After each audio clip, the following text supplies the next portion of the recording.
Bonjour, nous sommes le 30 janvier 2025. 30 janvier 2025, encore un jour avant la fin du mois de janvier 2025. Il ne reste plus qu'un jour et puis nous débuterons le mois de février. La clarté vient petit à petit, parce que c'est vrai que bon, malgré cette fameuse clarté qui doit venir du mois de janvier, malgré tout, on a quand même du mauvais temps. Et ce mauvais temps n'arrange pas, je veux dire, la clarté qui devrait y avoir vers 5h30. Voilà, étant donné la météo, ben, je veux dire, ça rajoute à l'obscurité euh, euh, au niveau. On a de l'obscurité par rapport à ce qu'on devrait avoir en tant que clarté. Parce qu'il y a la météo qui est mauvaise, et donc on a ouais, des nuages, etc. Il pleut, etc. Maintenant, il y a un petit peu de grésil, mais c'est les couverts et il fait même pas gris, il fait, je veux dire, une forme voilà, d'ombre euh, d'ombre qui fait que bon, on n'a pas une bonne, on n'a pas des éclaircies, on n'a pas des éclaircies du tout, du tout, du tout, loin de là. Euh, c'est une météo un petit peu, je veux dire, fermée. Voilà, elle est cloisonnée dans le sens où il fait sombre. Alors ici, je vais vous faire une vidéo qui va concerner toujours la communication orale. Alors la communication orale saine, bien sûr, hein, la communication orale saine peut être suivie de communication écrite, voilà, ou de communication gestuelle, non verbale. Il y a la gestuelle, la non verbale, il y a les comportements, les sentiments, etc., etc. Dans la communication, on va dire de type oral, elle peut s'accompagner, mais on peut aussi avoir de la communication écrite. On peut faire du texte. Et généralement, ce qui sort de l'esprit, parfois, il faut savoir le mettre. Assez souvent d'ailleurs, notamment quand on fait voilà, on, on, on veut écrire des pensées, enfin, on pense à certaines choses, on a des pensées. Ces pensées, il faut les mettre sur papier ou sur ordinateur, peu importe le support, mais en tout cas, les écrire. Et donc, on passe de la communication orale à la communication écrite. Et le saut est vite fait parce que c'est un besoin. Parfois, c'est un besoin, je veux dire, qui est utile pour notamment ce qui est voilà, la passation de ces idées dans un support ou voir l'enregistrement de ces idées sur un support. Donc ça va servir de passation, faire passer ces idées sur un support, un papier ou ordinateur, peu importe, ou enregistrer des idées. Alors, dans ce but ici de communication orale, je vois ce qui est la créativité. Alors, créativité ici, c'est dans son sens large. Hein. C'est pas d'aller dans une école et apprendre voilà, de l'art, parce que l'art, bon, c'est beaucoup de la créativité, ou apprendre voilà, à faire ou on va dire participer à on va dire des espèces de on va dire comment est-ce qu'on appelle ça je trouve pas le mot, enfin bref, parce que sinon je chercherai pendant longtemps le mot, euh, pas des laboratoires, mais des ateliers, voilà, c'est ce que je recherchais. Des ateliers ludiques, des ateliers de créativité. Là, on peut retrouver de la créativité dans plusieurs endroits, plusieurs domaines, notamment le sport, les arts, euh, le milieu scolaire, le milieu universitaire, le milieu de l'emploi. La créativité, elle est partout. Elle peut être partout. Du moment qu'on a des gens euh, qui pensent et qui peuvent voilà, faire passer leurs idées au travers d'un support papier et les mettre en œuvre, ben voilà, c'est de la créativité. C'est de la créativité. Voilà, donc on est toujours dans, on va dire, la créativité proviendra bien sûr de la pensée et bien sûr de l'individu. L'individu, on va dire qu'il peut être sociabilisé, c'est-à-dire qu'il peut y avoir d'autres individus qui vont collaborer au système de pensée ou échanger leurs pensées pour mettre en œuvre, je veux dire, une certaine forme de créativité. La créativité peut venir d'une personne ou de plusieurs personnes, c'est ça que je veux dire. La créativité est le fruit d'une personne, voire d'un groupe. Hein. voilà, d'un groupe. Alors, généralement, dans les laboratoires, la créativité provient, je veux dire, d'un ensemble de personnes où les idées sont mises en œuvre euh, au travers des ateliers, voilà, ou des réunions, peu importe, on sort des idées. Et bien sûr, il y a un chef dans tout ça. S'il y a un chef de laboratoire, bah, tout va voilà, se concentrer sur lui, bien que d'autres personnes ont donné les idées. Donc le chef de laboratoire, bon, je veux dire, sera le chef de la créativité, parce que c'est lui qui manage, qui est manager, on va dire, de la créativité. On lui a donné pour fonction de manager un groupe de laquelle va jaillir de la créativité. Donc la créativité n'est pas individuelle, hein. C'est pas que vous prenez, enfin, elle peut être individuelle, c'est pas ça que je veux dire. Je voulais dire que dans un groupe, la créativité n'est pas le fruit d'une personne. Voilà, le fruit d'un groupe d'office. Parce qu'il y a des échanges d'idées qui vont se faire et voilà, on va mettre tout en œuvre. Et alors, ce qui appartient, hum, ce qui appartient, je veux dire, au groupe, si une personne arrive à sortir quelque chose, une idée ou une pensée ou une création, peu importe ce qu'il a créé, voilà une musique bien précise, bon, qu'il a sortie. Si c'est le fruit de plusieurs personnes, il y aura un guitariste, un batteur, voilà, un chanteur, voilà, et celui qui va sortir les vidéos, parce que voilà, il faut que celui qui ramène l'argent, parce que sans argent, on ne sait pas faire tourner la boutique. Donc voilà, c'est tout un groupe, on va dire ça comme ça. Mais si quelqu'un trouve quelque chose, si c'est dans un groupe, ça fait partie de la créativité, appartient au groupe, même si c'est une seule personne qui a qu'à trouver ce type de créativité. Alors maintenant, qu'est-ce qui sera cité? Bien sûr, c'est le chef d'équipe, puisque c'est lui qui est responsable, voilà, voilà de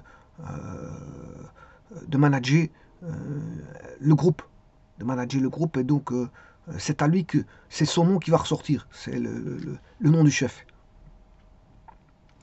Alors ici, la créativité intervient dans tous les domaines de la vie courante, pas que en sciences, parce que pour certaines personnes pourraient croire que c'est en sciences ou dans les arts ou dans les sports, c'est dans tous les domaines. Quel que soit le domaine, euh, on peut avoir de la créativité, notamment dans la vie courante. Alors ici, justement, je vais pas parler je vais parler un petit peu de la vie courante et puis peut-être du monde scientifique ou du monde voilà, de la création. La créativité, ben, ça peut être dans le monde de la vie courante. Donc on peut être créatif tous les jours. Tous les jours, on peut avoir une certaine créativité. Alors, certaines créativités proviennent du fait qu'il faut se sortir d'un gros problème, ou du moins gérer, parce que parfois un problème, il est tel qu'on ne sait pas s'en sortir, mais on sait au moins le gérer. Par exemple, certains ont un handicap à vie, mais ce handicap à vie, il faut savoir le gérer. Voilà, même si l'handicap il part plus, parce qu'il y a beaucoup voilà, de maladies, voire de, euh, des choses qui sont attachées, des maladies, enfin, ou certaines gravités qui sont liées à la motricité, etc., etc. Bon, c'est pas que des maladies, ça peut être aussi un handicap moteur de naissance ou durant le cours de la vie. Ouais, si c'est de naissance, bon, bon, les gens peuvent ils sont adaptés, voilà, se sont adaptés depuis depuis qu'ils sont nés, se sont adaptés à cet handicap. Par contre, quelqu'un qui vient d'avoir tout juste un handicap, du jour au lendemain, par exemple accident de voiture ou accident de moto, peu importe, ou accident de camion ou autre, je veux dire, quelque chose de très traumatisant pour le corps, et qu'il a un handicap, à ce moment-là, bon, qu'est-ce qu'il doit faire? Ben, il doit gérer cet handicap. Alors, le plus difficile, c'est au départ, parce qu'au départ, ben, c'est une situation. Le problème du handicap, c'est qu'au départ, c'est une situation nouvelle. Voilà, c'est une situation nouvelle.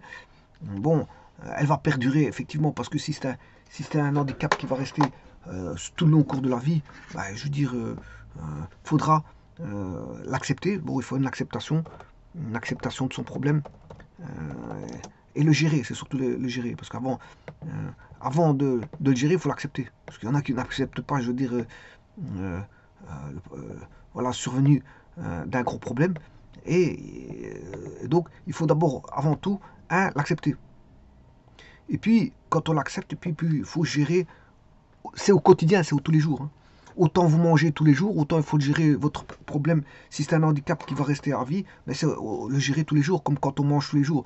Alors, il y a des choses qu'on fait tous les jours. On s'en plaint plein. Pas manger, on mange tous les jours.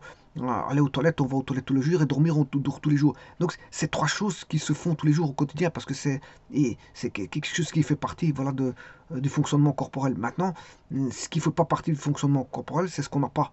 Voilà, c'est ce qu'on n'a pas. Alors quelqu'un qui a un handicap, il a des nouvelles adaptations à faire. Donc ici, je veux dire, gérer, c'est aussi s'adapter. S'adapter cette nouvelle situation. S'adapter.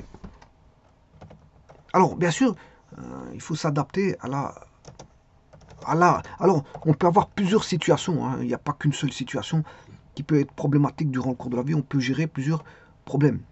Alors, et c'est là que la créativité va rentrer en jeu dans un petit instant.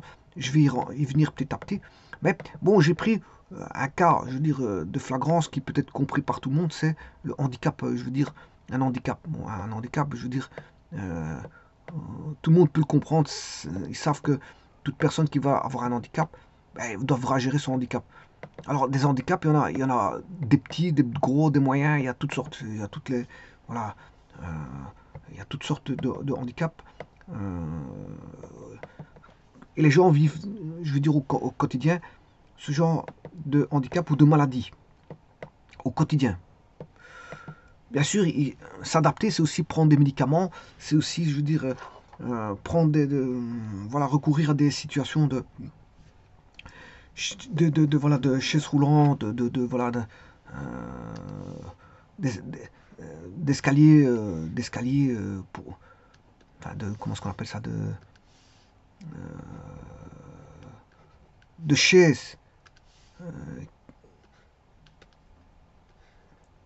toutes sortes de choses. Hein. Bon, pour monter les escaliers, ben, on a besoin, on peut avoir recours à une montée mécanique, voilà, d'une chaise qui remonte. Voilà, les escaliers, on s'assit sur la chaise et la chaise nous remonte jusqu'au dessus et inversement elle redescend. Et alors, il faut s'adapter à toutes ces situations. Dès que les personnes ne savent plus aller aux toilettes, ben, il faut adapter, je veux dire, un KGB, un espèce de petit KGB pour on refait une nouvelle toilette avec une nouvelle évacuation, voilà, on met un nouveau robinet. Voilà. Alors, ça c'est penser. Déjà, quand on a un handicap, on va penser à ce qu'on va faire. C'est la créativité. Qu'est-ce qu'on peut faire pour que la situation, je veux dire, ne soit pas difficile, parce qu'une situation de handicap, c'est quelque chose de difficile. Le tout, c'est de savoir gérer, le rendre moins difficile. C'est sur base de la créativité, justement, que tout ça va, je veux dire, s'amenuire. Ça va diminuer. Enfin, jusqu'au jour où on saura gérer son handicap. Je veux dire, reprendre, je veux dire, une certaine facilité à la vie. Bien qu'il y aura toujours des difficultés, mais au moins avec tout ce qui est autour, chaise roulante, je veux dire remontée mécanique avec chaise, voilà, il y a il y a beaucoup de voies et moyens pour aider les personnes à mobilité réduite, qu'on appelle PMR, pour personnes à mobilité réduite. Alors on sait, il y a des petits chariots, je veux dire, qui peuvent manipuler, rouler avec, etc., etc. Pour pouvoir marcher, il y a beaucoup de choses. Il y a énormément de choses. Et l'avenir, bon, fera en sorte que la technologie, normalement, elle est censée aider aussi les personnes à mobilité réduite et donc va les aider fortement. Donc on aura normalement, à l'avenir, de meilleures voies et moyens pour pouvoir aider les personnes à mobilité réduite. Alors ici, bien sûr, j'ai pris une situation d'handicap, voilà, qui peuvent survenir à toute personne, à tout moment, à toute heure. Voilà. Mais maintenant, il n'y a pas que ce problème-là. Des problèmes de la vie courante, on en a énormément. Mais certains peuvent, voilà, subir un vol, subir une agression, subir voilà, beaucoup de choses. Subir beaucoup de choses. Bon, maintenant, quelqu'un, voilà, il vient d'apprendre qu'il est ruiné. Ruiné pour une autre raison. Il avait une entreprise, ça ne marche plus. Voire, on lui a volé tout son. On est rentré dans son compte bancaire, ben, je veux dire, par l'entremise de comment est-ce qu'on appelle ça, de la des méthodes de comment on appelle ça de je sais plus comment est-ce qu'on appelle ça, des méthodes il y a des méthodes bon qui vont par exemple je vais prendre un cas de figure euh, une personne est malade et bon elle met un membre de sa famille de confiance pour accéder je veux dire à ses comptes. Voilà. Elle accède à ses comptes et en allant sur ses comptes chaque fois elle retire de l'argent. Donc elle fait confiance. Donc c'est voilà, c'est par la ruse. Elle va voilà, faire un vol par la ruse. C'est-à-dire qu'elle va faire semblant de s'occuper d'une personne, d'un membre de sa famille. Elle sait bien que cette personne-là lui fait confiance et le fait de lui attribuer toute cette confiance, la personne est malhonnête. Elle va pas, je veux dire, agir en bon contrat. C'est-à-dire que le contrat était que, bon, elle peut avoir accédé au compte bancaire tout en restant honnête. Or, il s'avère que la personne est malhonnête. Elle commence à un moment donné, pas tout de suite, mais à un moment donné, à retirer de l'argent au quotidien, pour finir par ruiner la personne qui lui avait fait confiance. Donc, du jour au lendemain, on peut apprendre, bon, toute personne peut apprendre qu'elle est ruinée pour une ou une autre raison. Voilà. Une personne, voilà, elle a un incendie à sa maison, je dirais, il y a le feu, et qu'est-ce qui se passe le lendemain? Les assurances ne veulent pas intervenir pour l'une ou l'autre raison, pour X raison, l'assurance ne veut pas intervenir, qu'est-ce qui se passe? Je veux dire, la personne peut-être, je veux dire, peut tout perdre. Alors on peut tout perdre pour plusieurs raisons, voilà, on va dire ça comme ça. Alors, certains, bon, vont perdre leur emploi, alors que c'était leur emploi de leur vie, bon, ils ont un certain âge, ils se disent qu'ils ont tout donné à l'entreprise et puis du jour au lendemain, bon, euh, euh, ils perdent leur emploi et il n'y a plus personne qui veut les engager parce qu'ils ont un certain âge et que bon, ça n'arrange pas les autres sociétés de prendre une personne de cet âge-là pour ce type de fonction. Donc en fait, la personne reste sur le carreau, euh, reste sur le carreau. Voilà. Alors, autre chose, on peut parler d'un divorce. Alors, les divorces, il peut en avoir un ou plusieurs. Bon, parfois, il y a des gens, ils se marient, ça ne va pas. Ils se marient une deuxième fois, ça ne va pas. Ils se marient une troisième fois. Et le pire, c'est qu'après, à chaque mariage, il y a des enfants qui naissent. Et chaque fois, il y a voilà, une rupture, je veux dire, familiale qui se fait. Et chaque fois, bon, il y a des gens, ils ont connu 3 divorces, voire 4 divorces. Bon, on peut connaître des gens qui ont connu plusieurs divorces. Donc, un divorce ou tout simplement, on va même pas aller plus loin que ça, on va prendre, voilà, dans la relation, je veux dire, affective et familiale, qu'est-ce qui se passe? Il y en a une personne, ou familiale, une personne quitte l'autre. Voilà, une personne quitte l'autre. Alors, je pourrais trouver pas mal de... Voilà. Alors, tout ça, je vous rappelle que c'est des situations de la vie courantes qui sont négatives. Je le dis tout de suite. Il n'y a personne qui va être content quand il est ruiné, il n'y a personne qui va être content quand il perd son emploi, personne. Quoique bon, personnellement, il y en a qui vont être contents parce qu'ils n'étaient pas bien dans l'entreprise et ils perdent leur emploi. En plus, il y en a, ils vont toucher de l'argent quand ils vont perdre leur emploi. Bon, il y a des cas, supposons qu'il y en a un qui est fort attiré. On va prendre le cas, l'hypothèse où quelqu'un est fort attiré par l'emploi, qu'il aime bien ce type le cadre de vie où il était et qui perd tout. Je veux dire en perdant son emploi. On va prendre ce cas-là parce que c'est vrai qu'il y a des gens dans l'emploi. Alors là, quitter c'est le même. Il y a des gens ils sont contents que je veux dire de quitter l'autre personne, mais il y a des gens ils sont pas contents. Donc on va prendre le cas où ça reste un événement de la vie courante négatif. Voilà. Alors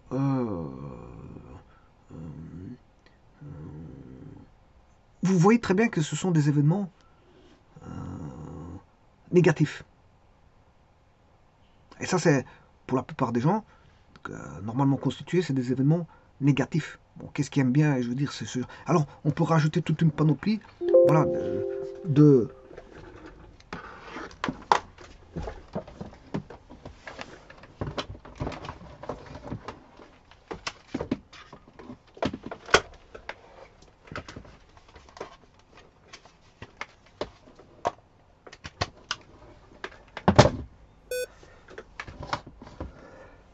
voilà, on pourrait rajouter tout un ensemble, ce qu'on appelle d'événements qui arrivent à un niveau, à un moment donné, c'est-à-dire c'est temporalisé, hein, les événements arrivent de manière temporalisée, à un instant donné, du cours de la vie.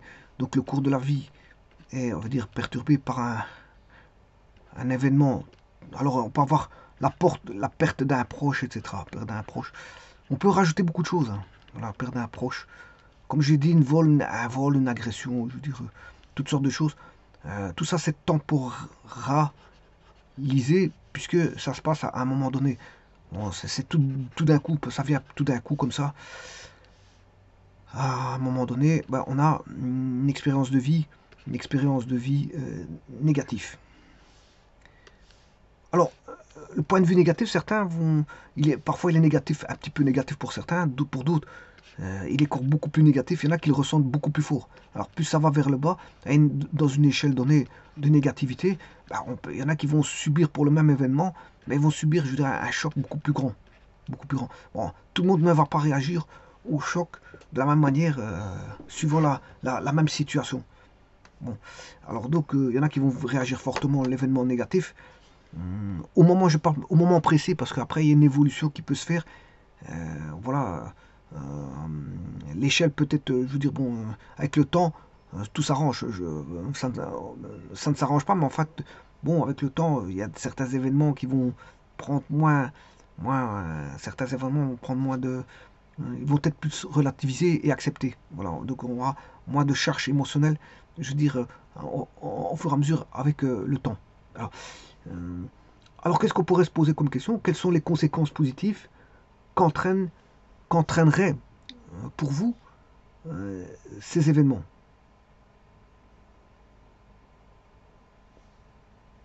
Ouais, bon, enfin plutôt, je dirais,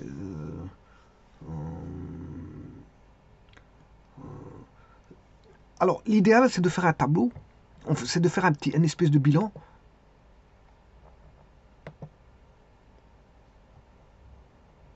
et peser le pour ou contre. Donc il faut savoir écrire, faire un schéma, dessiner la situation qui va se présenter.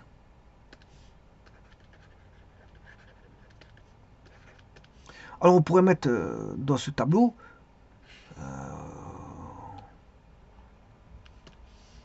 qu'est-ce que vous ressortez de positif et qu'est-ce que vous ressortez de négatif. Alors au niveau négatif, ça sera négatif. Il faudrait savoir mettre une échelle. Savoir mettre une échelle. Voilà. De l'événement. Une échelle de l'événement. Et bien sûr, le tout, c'est tout noter sur une feuille de papier. Donc, ça, vous passez d'une situation, on va dire,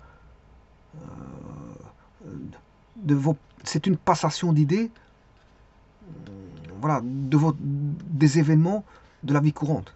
Passation des idées, d'événements de la vie courante. Et savoir le mettre sur papier. C'est-à-dire faire une transcription, je veux dire, sous forme de schéma, voire sous forme de texte, peu importe. Mais en tout cas, c'est de décrire ces événements au mieux que vous pouvez. Alors, il faut réfléchir. Bien sûr, l'exercice ici, c'est de noter sur une feuille de papier tout ça, qu'est-ce qui va ressortir de positif, qu'est-ce qui va ressortir de négatif, et de faire une échelle approximative, voilà, de la, voilà, de la lourdeur du problème. Alors tout ça, il faut noter sur une feuille de papier, il faut réfléchir à ce que vous venez d'écrire, et aux mécanismes mentaux euh, que vous avez mis en œuvre. Donc tout ça va, bien sûr, comme ça vient des idées, ça vient du cerveau, et donc il faut mettre tous ces mécanismes mentaux qui vont être mis en œuvre. Alors, c'est-à-dire que vous avez représenté, donc créé un tableau de la situation nouvelle, parce que vous vivez une nouvelle situation. Et une situation, à un moment donné X, vous venez de subir, je veux dire, un traumatisme, et bon, on demande de, je veux dire, sur cette base de ce traumatisme qui est une situation nouvelle, de représenter au mieux la situation que vous vivez. Alors, vous faites une liste des éléments négatifs qui vont disparaître.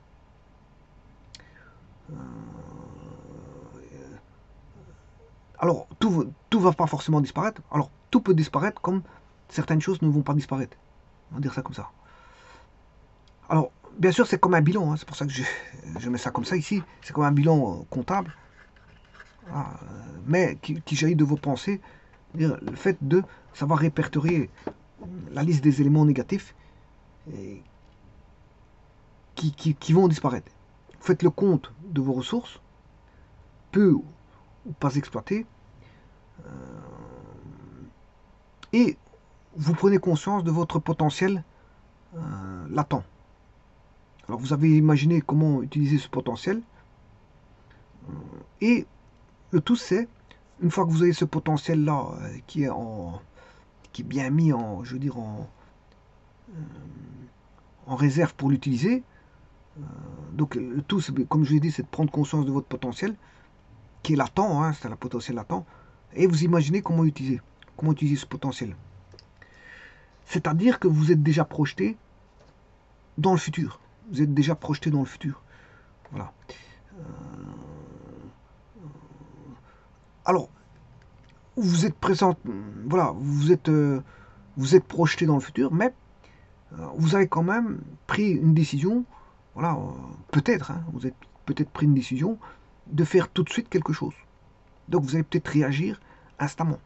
Donc le tout c'est, bon, d'avoir un potentiel, je veux dire, qui est là, où vous pouvez utiliser et de mettre en service ce potentiel pour pouvoir voir, voilà, l'avenir, comment ça peut se gérer et voir si vous pouvez prendre des actions déjà. C'est basé bien sûr sur base d'action. Alors en faisant ça, qu'est-ce que vous avez fait? Vous avez créé. Vous avez créé. Donc vous avez fait de la création. Vous avez l'action, vous avez, en faisant ça, vous avez créé. Donc c'est-à-dire que l'action, c'est une action de création. Voilà l'action qui est produite ici. Le fait d'avoir fait ça, un tableau comme ceci. Donc c'est très bien de faire un tableau comme ça parce que au moins vous voyez ce qui se passe. Vous avez une certaine vue. Vous mettez un bilan. Vous mettez dans votre bilan, je veux dire, de votre expérience de vie par rapport à ce que vous avez vécu, le trauma. Voilà, c'est un bilan du trauma. C'est un bilan du trauma. Alors vous avez vécu une expérience de vie négative. Voilà, vous faites un bilan du trauma. Vous prenez des actions. Vous faites une création, voilà, d'un tableau et regardez quelles sont les marges de manœuvre que vous avez et qu'est-ce que vous pouvez, je veux dire, faire pour justement répondre à ce trauma. Voilà. Bien sûr, vous le cartographiez, vous le schématisez, vous mettez tout sur un papier. Le fait d'avoir fait ça, ben, c'est tout simplement des actions qui... Alors, quand vous cherchez un emploi, vous faites des actions. Hein. Ce sont des actions. Les actions qui doivent être menées pour trouver un emploi. Donc, vous faites des formations, vous allez dans les intérims, etc., etc. Bon, voir, vous allez vous faites des démarches vers des entreprises, vers des centres publics, etc. Vous faites des démarches. Les démarches, ce sont des actions, voilà, pour pouvoir résoudre votre problème qui est concernant l'emploi ici, c'est-à-dire faire une recherche d'emploi, c'est-à-dire trouver un emploi. Vous faites des actions pour trouver un emploi. Vous écrivez des lettres de motivation avec un CV, vous faites d'abord un bon CV, etc. Donc vous prenez des actions pour retrouver un emploi alors que vous êtes sans emploi. Bon, ça concerne l'emploi. Bon, on peut faire des démarches similaires pour je veux dire, comment on appelle ça, tout événement, je veux dire, traumatisant, voire non traumatisant, et que vous pouvez, vous voulez résoudre. Voilà, vous voulez résoudre quelques problèmes, je veux dire, qu'ils soient, le problème peut être un petit problème, un gros problème, un très grand problème. Voilà, vous avez un problème, voilà, je veux dire, dans la vie courante, ben, vous saisissez par exemple la justice, par exemple. Donc ça, c'est une action. Saisir la justice, c'est une action. Faire des démarches pour l'emploi, ce sont des actions. Voilà. Aller chercher de la nourriture pour se nourrir, c'est une action. Parce que si vous n'allez pas chercher de la nourriture, ben, vous n'allez pas manger. Donc il faut prendre des actions pour aller chercher la nourriture, la ramener chez soi et la cuisiner Et voilà, parce que si vous cuisinez pas votre bouffe, il n'y a personne qui va, ou votre, voilà, votre nourriture, il n'y a personne qui va le faire pour vous. Quoique si vous payez, bah, payer c'est une action aussi. Toute démarche de payer est une action. Voilà. Donc vous voyez qu'on peut faire un bilan de, voilà, de ce qui peut être pris comme décision, euh, voilà, de faire, je veux dire, pour l'avenir ou pour tout de suite. Voilà, comment peut-on réagir tout de suite ou à l'avenir? Et d'étaler, je veux dire, son problème en le faisant, en le décortiquant. Voilà. Et ça, c'est la création. C'est de la création. Et justement, le but ici de la communication, est basé justement, je parlais dans la communication orale de la créativité. La créativité.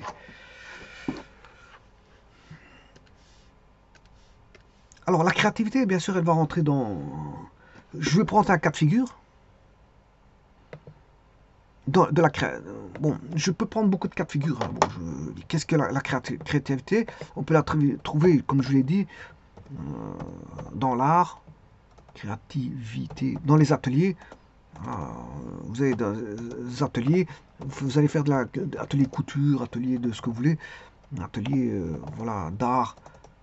Vous avez fait de la poterie, ben, vous pouvez faire voilà, de la créativité, vous faites voilà, de la couture, vous pouvez faire de la créativité, vous faites du dessin, de la peinture, etc. C'est de la créativité. Vous pouvez faire, je veux dire, vous êtes dans un atelier, vous faites du bureau d'études, vous pouvez avoir, vous construisez un bâtiment, vous pouvez vous donner vos idées pour avoir voilà, de la créativité sur le bâtiment, etc., etc. Vous pouvez vous donner vos idées, pour autant que le client prend en charge vos idées, qui est capable voilà, de payer les idées que vous mettez sur papier pour pouvoir les réaliser. Tant qu'elle s'est payée, qu'elle accepte, il n'y a pas de problème. Voilà, donc bureau d'études, on peut avoir de la créativité. Bon, créativité dans un laboratoire, peu importe. Donc le lieu de créativité, il est, je veux dire, c'est le lieu des communs des mortels, c'est-à-dire c'est partout. La créativité, elle est partout. Vous voulez attraper du poisson, ben, comment faire avoir de la créativité pour attraper plus de poissons que d'autres personnes qui sont en train de pêcher. Voilà, se placer à un bon endroit, c'est prendre les bonnes décisions, voilà, d'avoir une certaine vue d'esprit, une observation, voilà, bon, le tout, bien sûr, ici je prends un processus courant qu'on retrouve dans la créativité, c'est le processus d'invention. Alors, l'invention, bien sûr, elle est basée beaucoup sur l'observation, ça d'office. Si vous voulez faire un sous-marin, vous regardez les poissons, comment ça va, les poissons, vous faites l'étude des poissons, des mammifères marins, vous allez comprendre bon, comment on peut, vous allez comprendre un petit peu la dynamique, enfin la mécanique des fuites. La mécanique des fuites. Voilà. Vous voulez faire un hélicoptère, enfin plutôt un avion, mais les premiers avions qui étaient construits, ben, étaient basés sur regarder les oiseaux, et ils essayaient de faire la même chose que des oiseaux. Donc les premiers ailes, c'était par battement. Ils essayaient de voler par battement, mais ça ne marchait pas, ils couraient, et puis ils faisaient des battements, ben, il y en a qui faisaient 2-3 mètres, mais c'était pas suffisant. Et ainsi de suite. Jusqu'au moment où on a maîtrisé la mécanique, encore la mécanique des fuites, la mécanique, voilà, euh, euh, du vol, mécanique du vol, et ainsi de suite. Et c'est comme ça. On regarde, on fait d'abord des observations, voilà, de ce qui existe. Alors on peut regarder le corps humain. Le corps humain, il y a des capteurs, le corps humain, tels que les yeux, les oreilles, etc. Ou le cerveau, et tout ça. Grâce à ça, bah, on fait des détecteurs ou des capteurs. Détecteurs, capteurs en tout genre, voilà, voire voilà, des robots, etc., etc. Mais tout simplement en regardant le corps humain. Donc, bien sûr, l'étude, par exemple, je prends des virus, est le fruit de l'observation. Le virus, bactéries, etc., est le fruit beaucoup le fruit de l'observation. Donc, l'observation en science, elle est, je veux dire, fondamentale. Avant de décrire un phénomène, il faut l'observer. Il faut l'observer. Alors l'observation, c'est aussi, dans des démonstrations, c'est aussi étudier un maximum de démonstrations pour pouvoir, je veux dire, retirer les maximum de propriétés. Puis après, là, à ce moment-là, on peut faire de la créativité par rapport à des propriétés. Bon, mais pour autant qu'on fasse de l'observation d'un maximum de, comment on appelle ça, de démonstrations. Plus vous allez voir de démonstrations, plus vous allez comprendre des jeux de propriété qui se démêlent dans des démonstrations, et peut-être que vous sortirez votre propre démonstration au travers d'une créativité qui est la vôtre. Bon, donc ici, je vais partir sur base d'un processus qui est le processus d'invention. Processus d'invention. Donc, je ne vais pas prendre un atelier d'art ou... Voilà, si, ça va vraiment être un processus d'invention.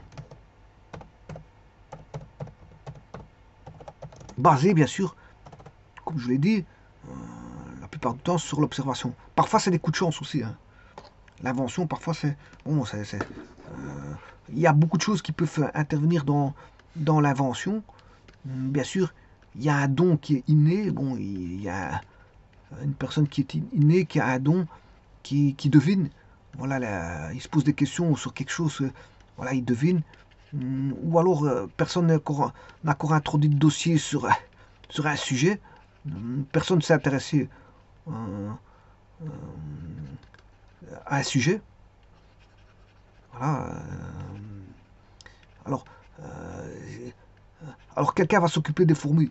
Bon, voilà. Sur une maladie des fourmis. Voilà. Qu'est-ce qui s'intéresse aux fourmis? Qu'est-ce qui va s'intéresser aux maladies des fourmis? Vous allez me dire. Ben voilà, c'est ça. Donc, c'est-à-dire que l'introduction d'un dossier sur, on va dire, un sujet, je ne vais pas dire tabou, mais je crois qu'il y a des sujets tabous sur un sujet, on va dire, on va dire, je ne vais pas dire moins intéressant, parce que tout est intéressant, c'est pas ça, mais on peut se dire, sur un sujet que personne n'a développé. On va se dire ça comme ça. Parce que tout est intéressant. Je ne vais pas dire un sujet inintéressant, parce que bon, tout peut être intéressant. Les gens peuvent lire et s'intéresser à tout et n'importe quoi. Donc là, le processus d'invention peut être provenir de dons. Voilà, dons, quand je dis dons, c'est un petit peu un devin, c'est inné en lui de faire, voilà, il a quelque chose d'inné, voilà, il pense à des choses que les gens ne pensent pas, et ce sont des idées qui sont proches de la réalité, alors que bon, il les pense, donc il a pensé des choses et qui sont proches de la réalité, que les gens ne pensent pas comme lui, et certains ne pensent pas à ces choses-là parce qu'ils ne sont pas scientifiques, on va dire ça comme ça, par exemple. Donc, il y en a qui proviennent de dons, voilà, ils devinent, des choses innées. Voilà, il y a des introductions de sujets sur des introductions d'un dossier sur un sujet que personne n'a développé, donc c'est vraiment, il va se lancer dessus et il va peut-être trouver quelque chose que personne n'a trouvé parce que personne ne s'est intéressé à ce sujet-là. On va se dire ça comme ça, et beaucoup de choses comme ça. Donc, le processus d'invention, c'est voilà, étudier un phénomène. Alors, les phénomènes, ils peuvent être observables ou non. Hein. C'est étudier un phénomène, qu'il soit observable ou non. Alors, en général, je ne vais pas dire toujours, mais l'observable, il est beaucoup plus... voilà, plus... on va pas dire facile, parce que c'est celui qui trouve, c'est toujours facile quand on a la réponse. Quelqu'un qui a trouvé, bah après, tout devient, on va dire, transparent. Tout le monde est au courant de tout, alors que c'est le seul qui a trouvé la réponse. C'est le découvreur. Alors qu'après, tout le monde va se dire, ouais, mais ça c'est simple, c'est simple. Oui, en attendant, c'était simple pour tout le monde, mais il n'y a personne qui l'a trouvé. On va dire ça comme ça. C'est pas aussi simple qu'on ne le pensait pas. On a des choses basiques, on se dit, oui, c'est simple. Ça va pas comme ça. C'est pas aussi simple que ça. Donc, il y a des phénomènes, voilà, on étudie un phénomène observable. Des phénomènes observables, voire des phénomènes non observables. Mais le non observable, en général, c'est plus difficile. Comme on ne le voit pas, on ne sait pas le voir, c'est beaucoup plus difficile de faire jaillir des choses, on va dire ça comme ça, du non observable, puisque c'est non observable. Là, on essaie de mettre des théories, des modèles, etc. Voilà, qui ne sont pas forcément, je veux dire, précis, voire vrais, voire voilà, parce que comme c'est non observable, on n'est pas sûr on essaie de comprendre en émettant des hypothèses, etc. On commence parce que commencer par voilà, des devinettes et des hypothèses, etc., c'est déjà un bon point. Au moins, on a pensé à la chose. Maintenant, on n'a peut-être pas la réponse, mais elle finira peut-être un jour par venir ou pas. Voilà. Alors, quelle est la différence entre inventer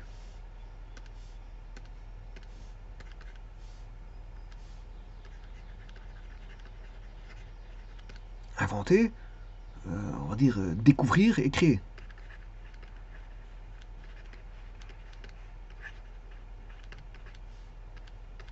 Ben, pour certains, pour certains, il n'y a pas de véritable différence entre inventer, découvrir et créer. Et pour certains, ils diront même que il y a très peu de choses qui séparent la démarche de la création artistique de celle de la création scientifique, pour certains.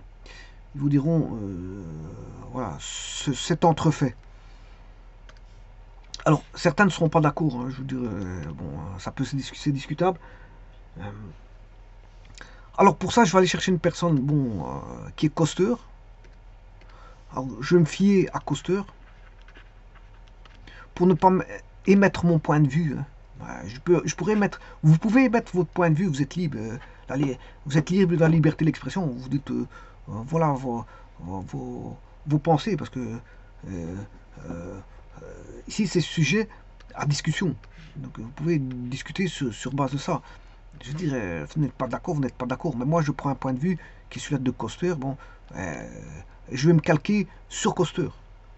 Qu'est-ce qu'il a dit Coster, qu'est-ce qu'il a dit Pour ne pas émettre mon point de vue ou un point de vue de quiconque, voilà, qui ne serait pas d'accord. Parce qu'on peut ne pas être d'accord, mais c'est le point de vue de Coster. Donc moi, je vais tout simplement mettre le point de vue de Coster. Et point à la ligne. Bon, donc c'est pas mon point de vue. C'est pas mon point de vue, c'est pas le point de vue de. C'est pas votre point de vue, quoique vous avez sûrement un point de vue, et ainsi de suite. Donc ici, pour lui, pour Coster, d'après Coster, hein, donc je me fie à Coster, je marquais encore en grand parce que c'est pas mon idée à moi, hein, de tout de suite, c'est pas mes idées. D'après Coster, la création scientifique passe par 3 phases. Il y a une phase logique.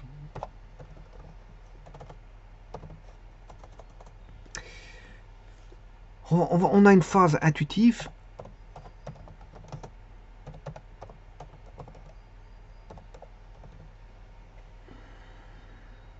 Bon, l'intuition, parfois il y en a qui ont de fortes intuitions. Allez comprendre pourquoi. Bon, parfois l'expérience peut faire l'intuition, mais parfois l'intuition, on peut être petit, avoir une certaine. Déjà, quand il y a des gens, ils ont voilà, déjà 10, 11 ans, ils ont une intuition, et cette intuition s'avère vraie pendant le cours de leur vie. Bon, c'est comme si on leur avait cité, soufflé à l'oreille une réponse. Ça peut venir, certains pourront vous dire que cette personne doit devenir une grande personne, c'est une grande personnalité, mais qui lui a soufflé, c'est peut-être les anges. C'est les anges, certains vous diront que ce sont des anges qui lui ont soufflé, parce que cette personne-là est, on va dire, vouée à devenir une personnalité scientifique, avec des trouvailles qui proviendront, je veux dire, qui seront sifflées à l'oreille par, comment on appelle ça, des anges. Alors, bon, on prend ça, je veux dire, avec des pincettes, parce que certains n'y croiront pas, mais disons qu'une phase intuitive, l'intuition peut venir, je veux dire, certains vous diront que c'est une idée comme ça qui tombe du ciel, on va dire ça comme ça. Bon, pour d'autres, l'intuition provient du fait qu'elle s'est posé des questions par expérience. Elle a eu beaucoup de choses, elle se pose des questions sur des expériences données. Et donc elle se dit, bon, peut-être ça, c'est comme ça, c'est comme ça, c'est comme ça. Donc elle a une certaine forme d'intuition. L'intuition, elle est multiforme. Hein. L'intuition, elle est multiforme. Je veux dire, quand vous êtes déjà à 10 ans, vous avez déjà voilà, des rêves qui vous tombent voilà, à l'esprit avec voilà, une certaine forme de, voilà, de données qui proviennent du ciel. C'est un don du ciel, ça, on va dire c'est comme ça. Il y a quelqu'un, c'est comme si quelqu'un vous guidait. vous guidez. Alors, le don du ciel, on va penser aux anges. La première chose qui vient, ce sont les anges, voilà, qui vous parlent. On va se dire comme ça. On va se dire ça comme ça. Alors, bien sûr, d'après toujours Koster, il y a une phase. Donc, l'intuition peut être multiforme. On va se dire comme ça. Donc, il y a une phase logique, mais ça ne suffit pas. Parce que beaucoup de choses proviennent aussi de, on va dire, beaucoup de découvertes ont été faites sans faire exprès. Sans faire exprès. Donc, on va dire par une simple coïncidence. Encore une fois, qu'est-ce qui est coïncidence? Qu'est-ce qui est hasardeux?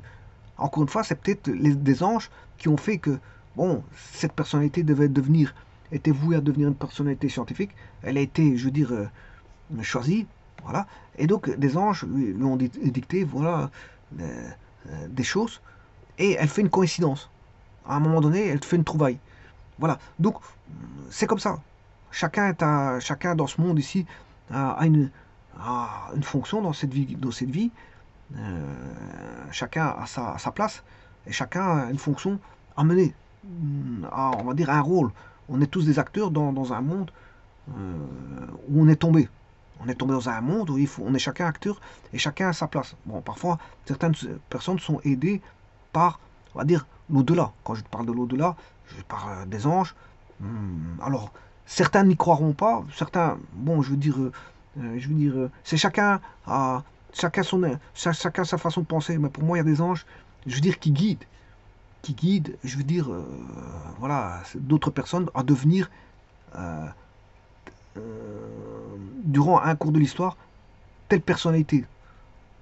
Roi, reine, je veux dire, chef d'État, voire, je veux dire, personnalité publique, voire savant, voire etc. etc. Parfois, je veux dire, on, on vous pousse, il y a quelque chose derrière qui vous pousse, parce qu'en fait, votre vocation, c'est de devenir scientifique, parce que aussi, vous deviez devenir, mais c'est parce qu'il y a quelque chose qui vous pousse derrière.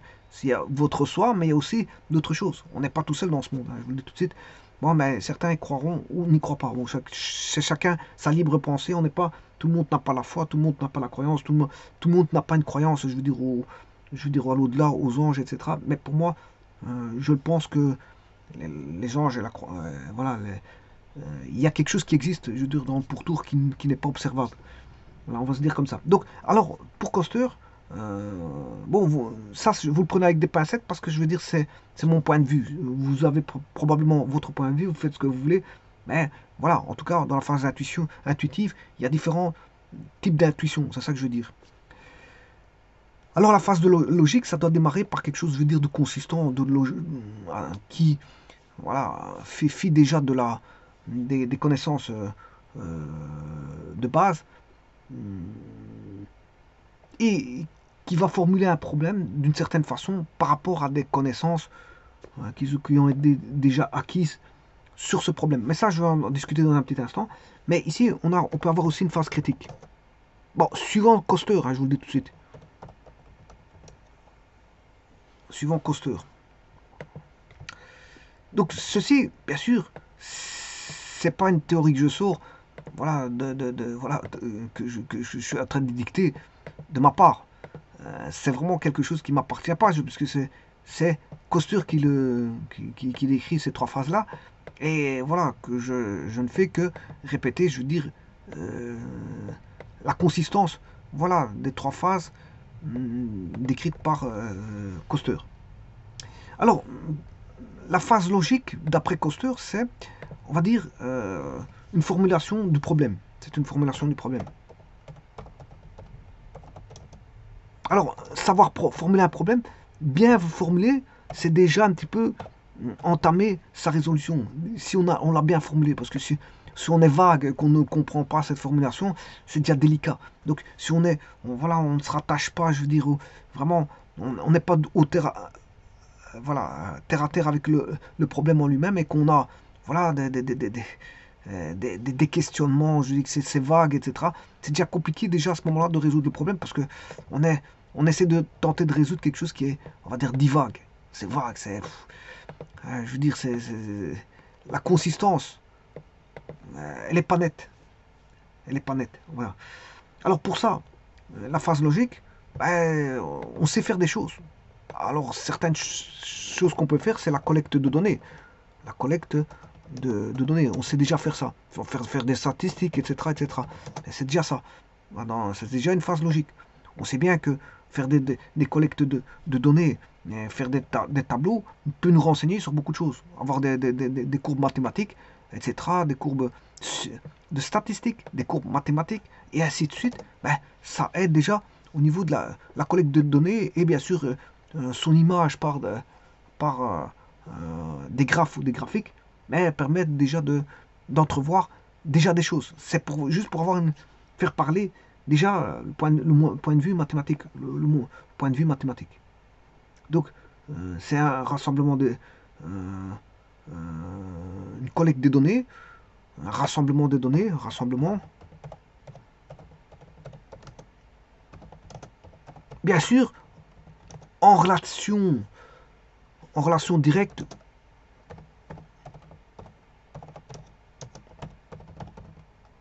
ou indirecte. Parce que ce qui n'est pas direct peut être intéressant aussi. Hein. Voilà, on essaie de mettre tout à notre, enfin, de notre côté pour au mieux le problème sera ciblé, voilà, je m'excuse, au mieux le problème sera ciblé, qu'on ait des outils qu'ils soient directement liés au problème ou indirectement liés au problème, c'est toujours bon. L'indirect, c'est toujours bon aussi, parce que ça peut, voilà, permettre de résoudre un problème. Alors, quand vous avez un problème à résoudre, voilà, c'est de faire un tri. Hein. Voilà, c'est de faire un tri. Vous faites un tri. Qu'est-ce qui est intéressant?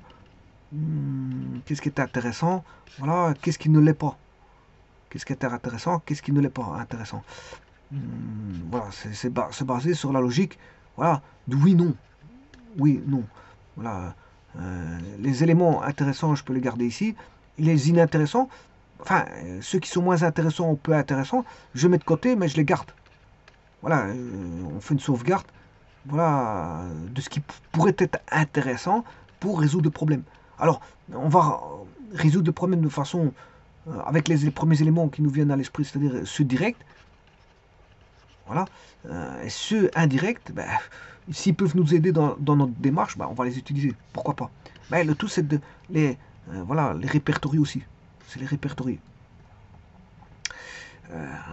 Alors, bien sûr, là, on aura, dans cette phase de formulation, on aura toutes sortes de traitements pour la. On va dire, on peut tomber sur la solution directement, comme on peut ne pas tomber sur la solution, mais avoir une solution des solutions intermédiaires. On peut tomber sur des solutions intermédiaires.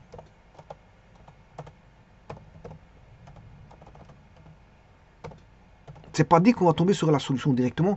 Alors, une solution intermédiaire peut être un saut vers la solution, je veux dire, finale. Donc, il faut des solutions. Voilà, comme dans toute guerre, ben, il y a des solutions intermédiaires. Avant d'avoir la victoire, ben, il faut penser à certaines choses. Il faut penser à certaines choses, des solutions intermédiaires. Attention qu'une solution intermédiaire, dans le cadre de guerre, ça peut être une solution politique. Je vous le dis tout de suite. On peut avoir voilà, des petits contacts avec l'ennemi, savoir bon, c'est quoi leur, qu'est-ce qu'ils veulent, savoir qu'est-ce qu'ils veulent, etc. Si on sait déjà qu'est-ce que veut l'ennemi, ben, on peut déjà, je veux dire, penser déjà à des solutions, je veux dire, à plus long terme. On va se dire comme ça, comme ça. Donc, on a les solutions intermédiaires qui peuvent être, je veux dire, un saut vers la solution finale. Ouais, et ainsi de suite. Et ainsi de suite. Alors là, bien sûr, euh,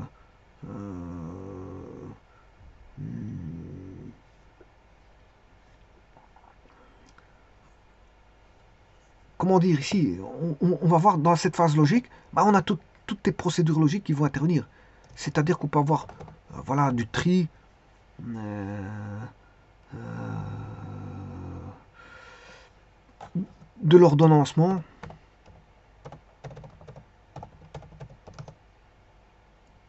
de l'organisation, de la hiérarchisation, et ainsi de suite. Il y a tout voilà, des mécanismes, des processus qui vont intervenir pour je vais dire aider à mettre hiérarche.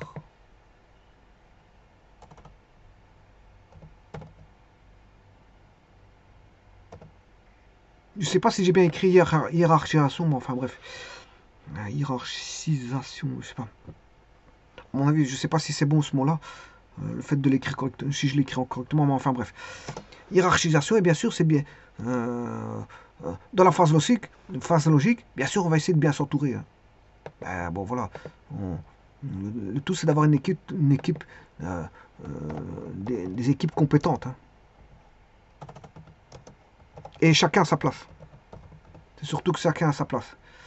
On peut avoir besoin de secrétaire, voilà, qui va encoder les dossiers qui sont en phase d'élaboration.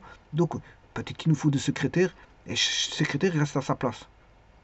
Alors, voilà, il n'est pas chef d'équipe, etc. Bon, un chef d'équipe, c'est un chef d'équipe, mais un secrétaire, c'est un secrétaire, c'est chacun à sa place.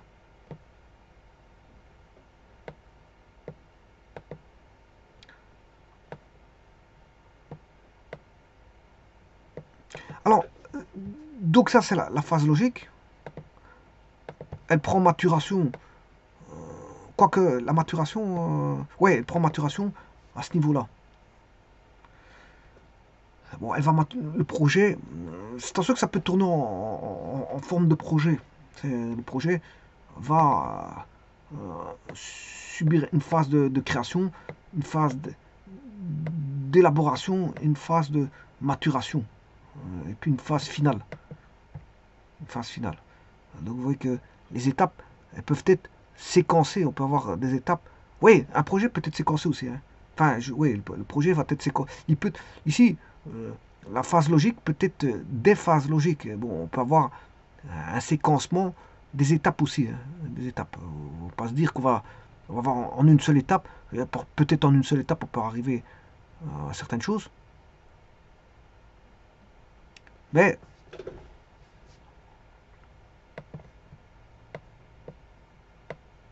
il faudra peut-être plusieurs étapes pour arriver. Alors peut-être ça va être séquencé, peut-être qu'il faudra plusieurs années pour trouver. Alors c'est pas dit qu'on va trouver ça en un jour, 2 jours, voire 3 jours, voire une semaine, voire un mois. C'est peut-être en 2 ans, 3 ans, 4 ans, 5 ans, 6 ans, 7 ans, 8 ans, 9 ans, 10 ans. Bon, c'est ouvert. Hein. Il y a des choses qui sont ouvertes. La science est. Voilà. Les scientifiques, je veux dire, ils veulent trouver durant le cours de leur vie, mais parfois ils ne trouvent pas. Parfois on laisse ça à d'autres scientifiques. On n'est pas les seuls scientifiques, voilà, de l'univers. Hein. Je veux dire, les scientifiques, voilà, à chaque période il y a des scientifiques, donc on laisse au suivant, voilà, un petit travail qui a été mis en relief par d'autres. Voilà, donc on va continuer le travail fait par d'autres scientifiques précédents. Chacun apporte voilà, sa graine sur des siècles. Alors c'est de toute nationalité. Il y a pas, la science n'appartient pas, je veux dire, à une nation. Ils font des découvertes. La plupart du temps, ils font des découvertes appartenant à la nature. Donc la science est universelle. Donc même si ça vient d'un laboratoire, je veux dire, de tel pays, s'ils ont des brevets, ben, ils seront protégés par rapport aux brevets. Mais la science est universelle. La science est universelle. Donc je veux dire, quand un apport scientifique, c'est pour l'humanité, c'est pour les gens en général. Donc la nationalité, bon, veut dire pour un centre, un laboratoire, pour un laboratoire, effectivement, il y a les brevets, etc. C'est lui qui va profiter des brevets. Mais c'est dédié, je veux dire, à l'humanité. Voilà. Faire un médicament, trouver un médicament sur une maladie bien précise, ben, c'est dédié pour tous les malades qui ont cette maladie-là. Ça va aider tous ces malades qui ont cette maladie-là. Voilà. Alors, je vais passer à la phase intuitive. Donc, on pourrait voir la phase logique en une phase de projet. Une phase de projet avec tous des mécanismes, voilà, euh, voilà, on a de la documentation, on rassemble, on collecte les documentations, voilà, on s'interroge sur certaines choses, on essaie de répondre, quelles sont les machines, etc. Comment pourrait-on créer, je veux dire, ce type de médicament. D'abord, il faut voir l'assemblage voilà, des molécules, l'assemblage des molécules ensemble. Voilà, les machines qui vont produire ces molécules-là, quels sont les mélanges à faire, etc. Les bonnes températures, les bonnes, comment on appelle ça, les bonnes pressions à chaque stade voilà, du process de fabrication de ce type de médicaments. Je veux dire, le bureau, il y a un bureau d'études, voilà, il y a une phase de test, il y a une phase de mise en production. Et maintenant, encore faut-il voir si ce médicament marche, hein. Donc il faut encore avoir un retour. Faut avoir un feedback. C'est-à-dire que est-ce qu'il marche par rapport à tous ceux qui sont malades et que les médicaments sont destinés à ces malades, est-ce que ces médicaments, je veux dire, soignent ou guérissent, je veux dire, la maladie. Encore faut-il avoir un feedback. Et ça, ce sont bien sûr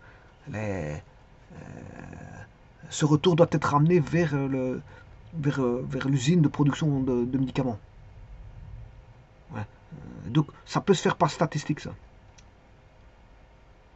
Ça peut se faire par voilà, une requête, des requêtes statistiques et voir s'il y a voilà, une corrélation entre comment on appelle ça là, les soins établis par le médicament et le médicament. Bon, alors on a une phase intuitive. Phase intuitive, on va dire c'est fort important ça. C'est un processus fort important.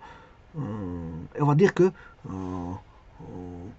donc avant qu'un problème soit traité, il faut qu'il jaillisse. Il faut que voilà, il y a cette lumière qui sort. Ben, c'est ces questionnements qui peut-être, je veux dire, qui peut avoir sa réponse si on y prend du temps. Alors, comme je dis, parfois il y a des scientifiques qui cherchent pendant des années et qui ne trouvent pas. Bon, malheureusement, c'est comme ça. Bon, il y a des gens, ils cherchent, ils trouvent. Il y a des gens, ils cherchent, ils trouvent pas. Bon, vous allez dire à des gens de chercher de l'or. Voilà, s'ils sont dans un endroit où il y a, voilà, de l'or, ils vont peut-être trouver de l'or. Voilà. Mais maintenant, s'ils ne sont pas dans un endroit où il n'y a pas d'or, ben, ils ne vont pas trouver d'or. Donc, si vous faites une recherche sur quelque chose, je veux dire, d'assez de flou, ben, peut-être que c'est tellement vaste le problème et qui n'a pas été traité auparavant que je veux dire, c'est la démarche de trouver est difficile. Et donc, le scientifique va se mettre, peut-être qu'il est tout seul aussi. On lui donne voilà, un investissement pour qu'il puisse trouver quelque chose, mais il est peut-être tout seul, ou ils sont peut-être à trois, alors que ça nécessite peut-être une centaine de scientifiques pour pouvoir trouver ce genre de problème qui est ardu. Alors on l'attribue à trois personnes en pensant que ces trois personnes vont trouver, mais elles ne trouveront jamais. Elles cherchent, elles cherchent, elles cherchent. Oui, ils ont peut-être vu certaines choses, ils ont vu comment ça fonctionnait tout, ils comprennent le processus de A à Z, mais en fait ils ne trouvent pas. Ils ne trouvent pas des choses, voilà. Pourquoi? Parce qu'ils sont pas le laboratoire n'est peut-être pas suffisamment équipé, le laboratoire ne possède pas suffisamment de personnes hyper compétentes. Ou le laboratoire ne possède pas suffisamment de personnel. C'est peut-être juste ça. Voilà. Mais en tout cas, la phase intuitive, c'est là où j'ai eu l'idée, et c'est là où démarre le processus. Donc là, le problème va prendre donc, son autonomie, et va, ainsi, va dire, mûrir. Euh, et là, c'est là qu'il y a l'illumination. Alors, l'illumination, ou la révélation. La révélation. Donc, la plus importante, c'est celle-ci, c'est la phase intuitive.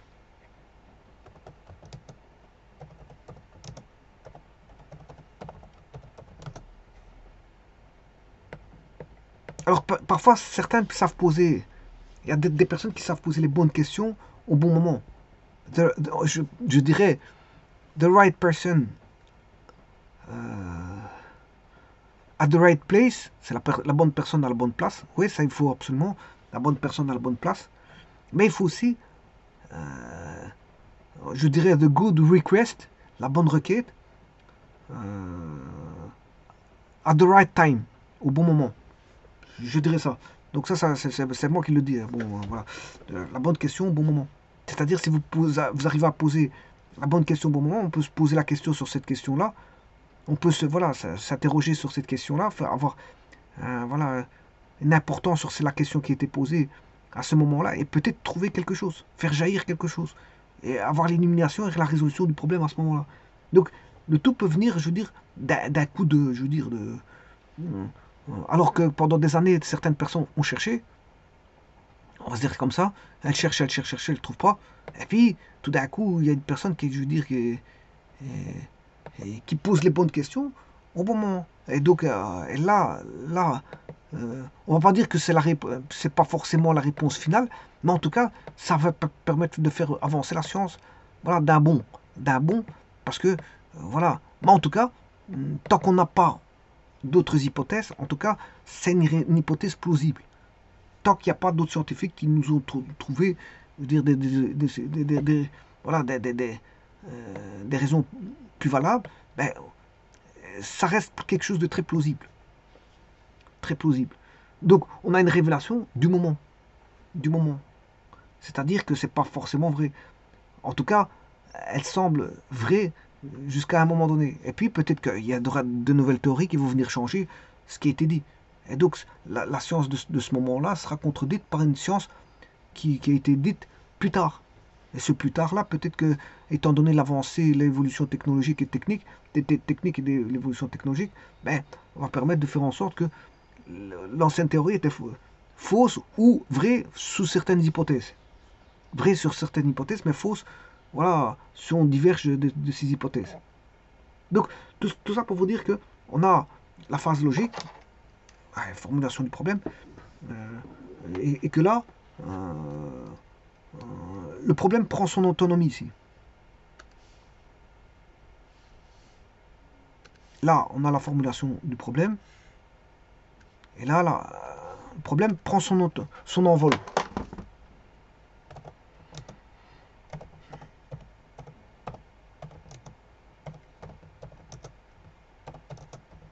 Et donc, c'est une des phases les plus importantes, la phase intuitive. Bon, maintenant,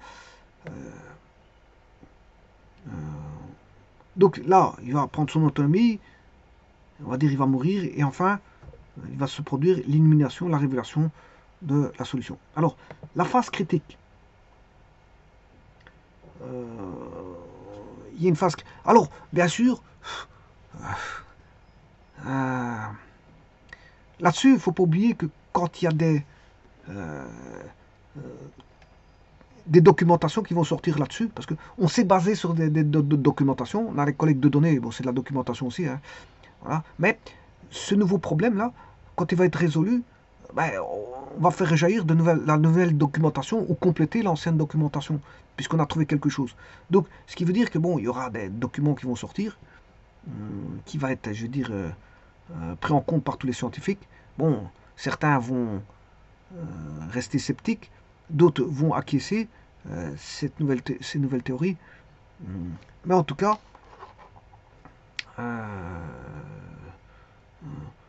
là, on a une phase critique. Hein, il faut sortir toutes les documentations, etc., etc. Et ça se fait toujours comme ça. Hein, il y a toujours une documentation. Même en informatique, quand vous faites un nouveau programme, et après, il y a une documentation sur la créativité. Faire un nouveau programme, c'est de la créativité, c'est de la création. Hein. Donc, quand vous faites un programme, je veux dire, à la fin, qu'est-ce qu'on fait? Mais il y a un lourd fardeau qui est de faire toute la documentation du fonctionnement du programme. Et c'est lourd, hein. C'est quelque chose de très lourd. C'est faire un livre, en fait.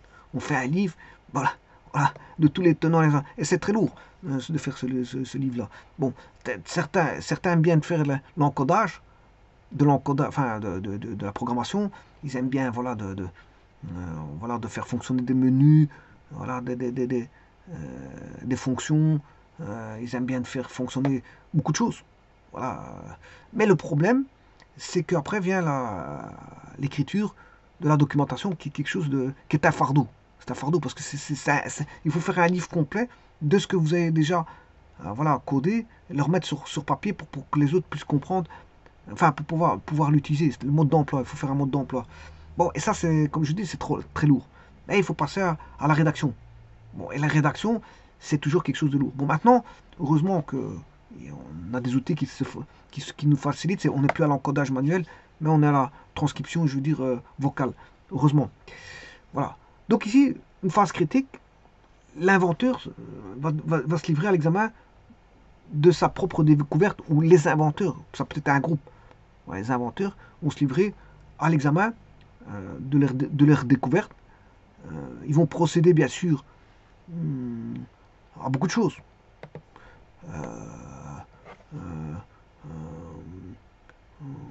Donc, il y aura bien sûr les vérifications. Alors, vérifier, c'est fort important parce qu'un projet peut coûter des millions. Voilà, on peut coûter très cher. Pour ne pas parler en millions, peut coûter très cher. Donc, il faut toujours faire des vérifications en phase critique. Il faut toujours faire, on va dire, il faut procéder à des vérifications, voir si c'est valide, à la validité du phénomène étudié, et surtout de la mise au point. Alors on peut avoir des retours, tels que par exemple, il y a des choses qui ne fonctionnent pas en cours. Je pense à un programme, on fait un programme, bien sûr, on vous dit, bon ça, j'ai testé, ça ne va pas. Alors il y aura des compléments de mise à jour. Ouais, donc on va renvoyer des mises à jour de tel mois ou telle année, peu importe. Mais disons qu'il y aura une phase critique avec des retours. Et bien sûr, on aura les vérifications, validité, mise au point. Et encore aussi, on aura aussi des données qui proviennent d'un feedback. Hein. Est-ce que ça marche pas? Qu'est-ce qui ne marche pas? Qu'est-ce qu'il faut faire pour que ça marche, etc., etc. On a voilà, un retour qui doit être fait au travers de données statistiques qui vous disent bon, que autant de clients ont fait fonctionner cette telle fonction, ça ne marche pas. Donc s'il faut répondre à cette fonction-là. Autant de clients ont fait fonctionner une autre fonction et ils ont eu des problèmes sur cette fonction-là. Donc il faut revoir cette fonction-là, comment la programmer, je veux dire, de manière à ce que je veux dire, leur problème n'arrive plus. Alors, on peut avoir constamment, en informatique, on peut avoir constamment de nouveaux problèmes, voilà, de nouveaux problèmes concernant un programme. Parce que c'est ouvert, hein. L'informatique, c'est ouvert. Bon, on peut toujours chipoter pour essayer de trouver quelque chose qui ne va pas. Voilà, le faire. Alors, maintenant, s'il n'y a qu'une personne qui a eu ce problème-là, on s'en fout. On va pas commencer à faire une mise à jour pour une personne. Maintenant, si c'est beaucoup de personnes qui ont rencontré ce problème-là, je vais dire, bon, ça c'est un problème urgent à répondre. Et là, il faudra modifier le programme.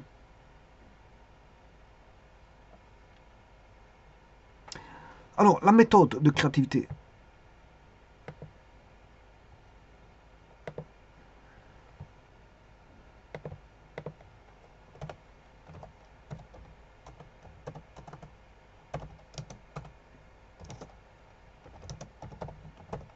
Alors, la bonne méthode, c'est celle qui vous mène vers la création. Du moment que ça vous mène vers la création, c'est que vous avez choisi une bonne méthode. Et plus vous avez des créativités qui sont rapides, et mieux c'est. Mais maintenant, la créativité n'est pas forcément liée au temps. Hein. Parfois, certains mettent énormément de temps pour faire quelque chose, mais du moment que ça soit bien fait à la fin. Je pense à la construction d'une gare, voilà, ou d'un pont qui a pris énormément de temps, mais au moins, on va dire, c'est quelque chose d'artistique, c'est quelque chose de beau. Mais c'est vrai que maintenant, plus ça dure et plus ça coûte. C'est normal parce que il faut payer la main d'œuvre qui va travailler, je veux dire, sur cette création. Alors, comment, on va dire, naissent la plupart de nos pensées? Eh bien, elles se développent par association. On fait des associations. On associe des choses, notamment par des documentations. Les documentations nous permettent d'associer, de lier les choses, de mettre en relation certaines choses avec d'autres. Ce que font... Alors, qu'est-ce qui fonctionne comme ça? C'est le cerveau, c'est les neurones. Les neurones fonctionnent déjà comme ça, par association. Donc, lui, déjà, si le cerveau fonctionne par association, ben, il va faire en sorte que ce qui va, je veux dire, on va dire, ce qui peut être imagé, le cerveau fonctionne par association. Voilà, ça c'est les neurones. Voilà, on va dire comme ça c'est le cerveau. Mais pour lui, des associations, qui est le miroir du cerveau, ben, si le cerveau fonctionne en association, la meilleure façon de voir les choses, c'est que quelque chose soit en association. Voilà, donc lui, le cerveau va percevoir ces associations, parce que lui-même, le cerveau travaille par association. À l'intérieur du cerveau, c'est un travail par association. Donc, ce qu'il va entrevoir de l'extérieur, les associations, lui, c'est un bienfait. Donc, tout ce qui est association, pour le cerveau, c'est le bienvenu, parce que lui, la constitution du cerveau, elle fonctionne déjà par association. Voilà. Donc, l'esprit, ben,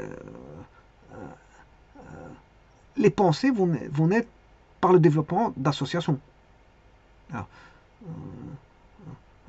Alors, l'association, c'est beaucoup de choses. Hein. Et c'est pour ça que le cerveau sait gérer beaucoup de choses. Alors déjà, une relation oui-non, le cerveau sait faire ça. Hein. Oui-non, il sait ce que c'est.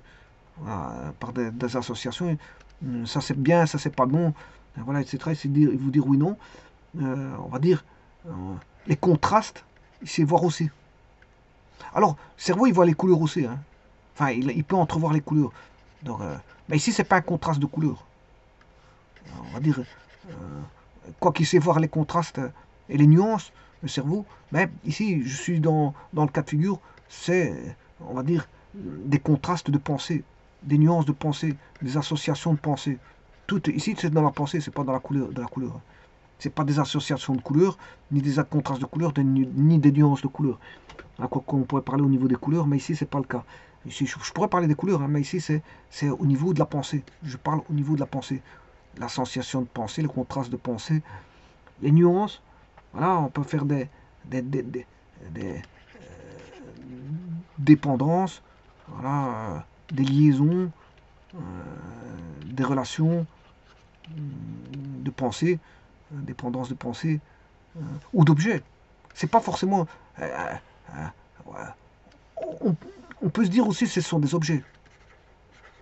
Parce que ici, je mets en lien la notion de pensée, mais ça peut être aussi des objets. Parce que, voilà, pensée, objet ou autre. Hein, ou autre.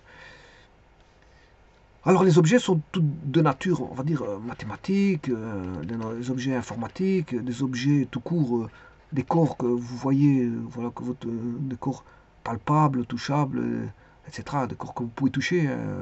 Alors, par exemple un livre, une boîte, etc. Euh, le cerveau sait voir que c'est une boîte parce qu'il il sait associer l'objet à un mot.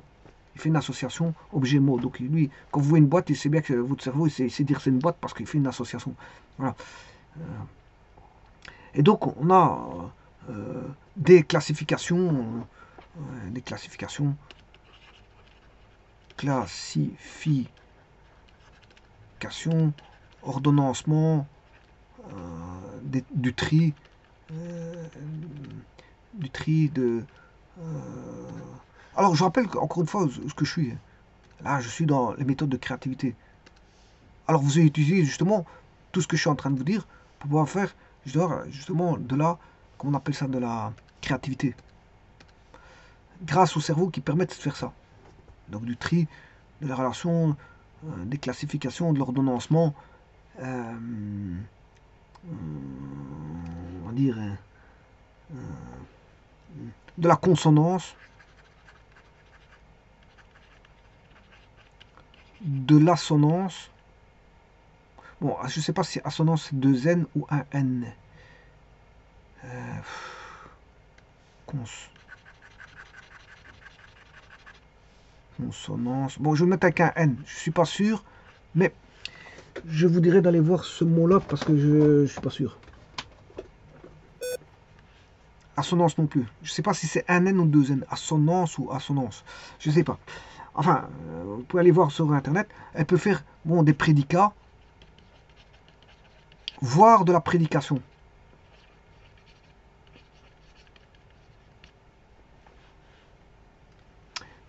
Et tout ça peut ramener vers l'algorithme, hein, les algorithmiques.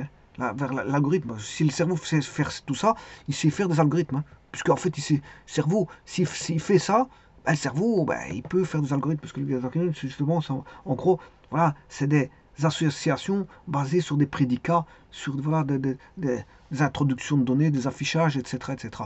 Des traitements, etc. Alors,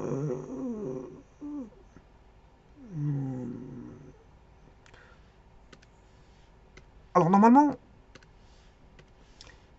avant toute chose, il faut apprendre à réfléchir. Apprendre. Bon, apprendre à apprendre tout d'abord. Apprendre à réfléchir. Apprendre à dissocier. Apprendre à organiser. Et ainsi de suite. Vous pouvez utiliser tous les vocables d'apprentissage. Et l'apprentissage, bien sûr, c'est à l'école. Et donc, à l'école, on apprend, à l'université, bien sûr, école, mais on apprend, les étudiants, les élèves, à réfléchir. Et donc, on a tous été formés à réfléchir. C'est-à-dire que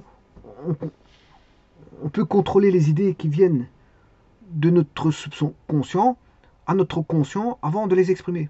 Donc, le passage subconscient-conscient ne doit pas sortir tel quel.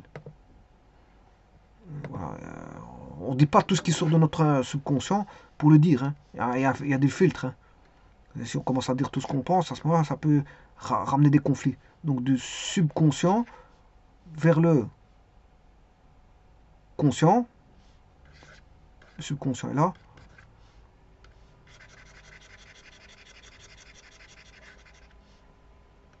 Vers le conscient.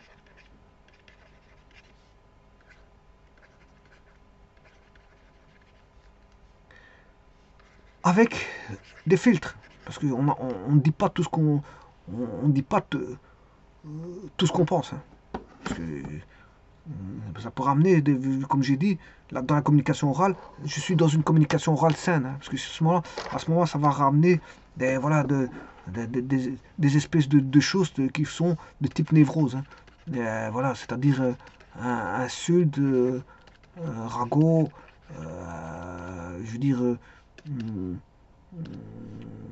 obscénité, etc., etc. Obscénité, on va dire obsession, malsaine ou voire nauséabond. Voilà, et là, on a toutes les névroses. Ici, le but, c'est voilà, de bloquer ça. Hein, parce que je suis en communication saine ici. Hein. Je suis en communication orale saine. Voilà, communication orale saine. Donc, c'est pas de montrer que je veux dire,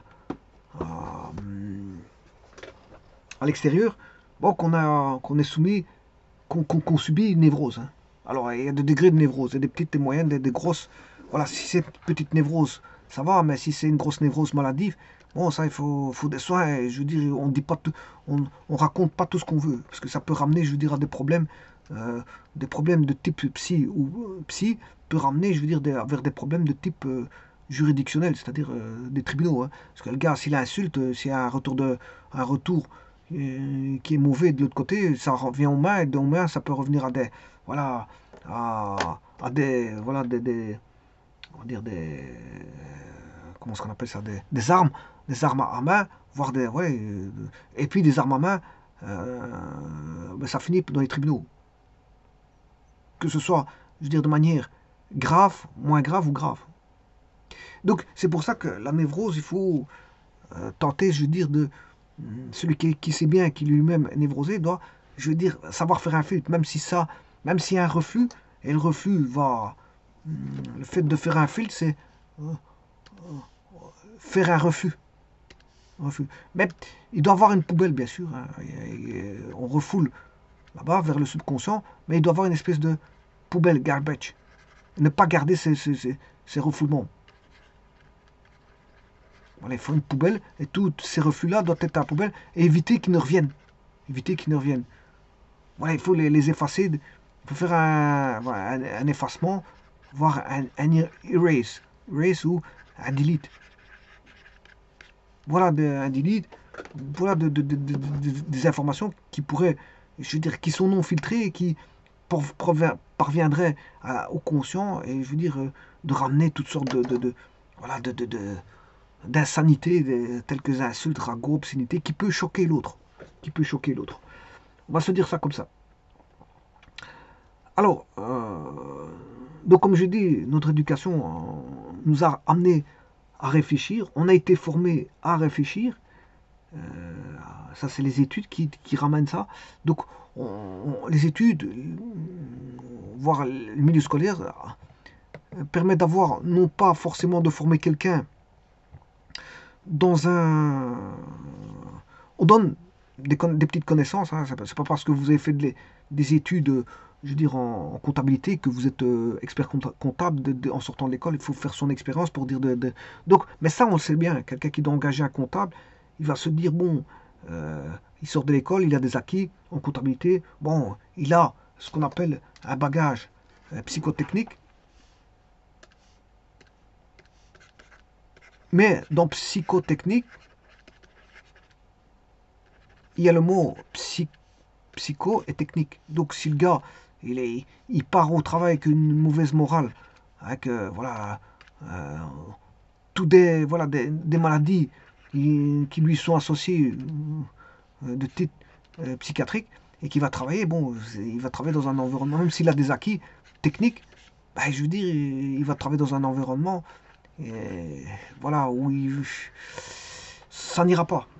Ça n'ira pas. Donc, avant d'aller travailler, il faut être bien sain moralement. Parce que sinon, si on va travailler, qu'on commence à crier sur les gens, commence à les insulter, etc., c'est pas bon pour le travail. Dans un groupe, c'est mauvais, c'est très mauvais. Alors que ça arrive souvent. Hein. Je dis, la vérité, je veux dire, il y a d'innombrables endroits, d'innombrables entreprises. Alors, normalement, ce qui se passe dans notre entreprise doit rester dans l'entreprise et se gérer dans l'entreprise. Pour ne pas dire, si c'est un cas plus grave, ça peut aller dans les tribunaux. Je le dis tout de suite. Ça peut terminer dans les tribunaux. Mais c'est pour ça que, je veux dire, engager une personne, il faut qu'elle soit saine moralement. Parce que si elle vient, je veux dire qu'elle est déjà mal dans sa peau, qu'elle vient faire des bagarres avec, je veux dire, le personnel, je veux dire, en tout genre, je veux dire, elle n'est jamais d'accord avec qui que ce soit. Mais je veux dire, déjà, il faut déjà, voilà, que la personne, je veux dire, se soigne vis-à-vis de ces névroses ou ces mécanismes psychiatriques. Elle se soigne déjà à ce niveau-là avant d'aller entamer, je veux dire, un boulot qu'on lui associe, je veux dire, des tâches bien définies. Donc, l'école apprend à réfléchir et donc on a un système de pensée en sortant de l'école. Donc, on n'a pas forcément la formation adéquate pour pouvoir travailler parce que, bon, une école apprend d'abord à penser, apprend à penser, bien sûr, à réfléchir. Maintenant,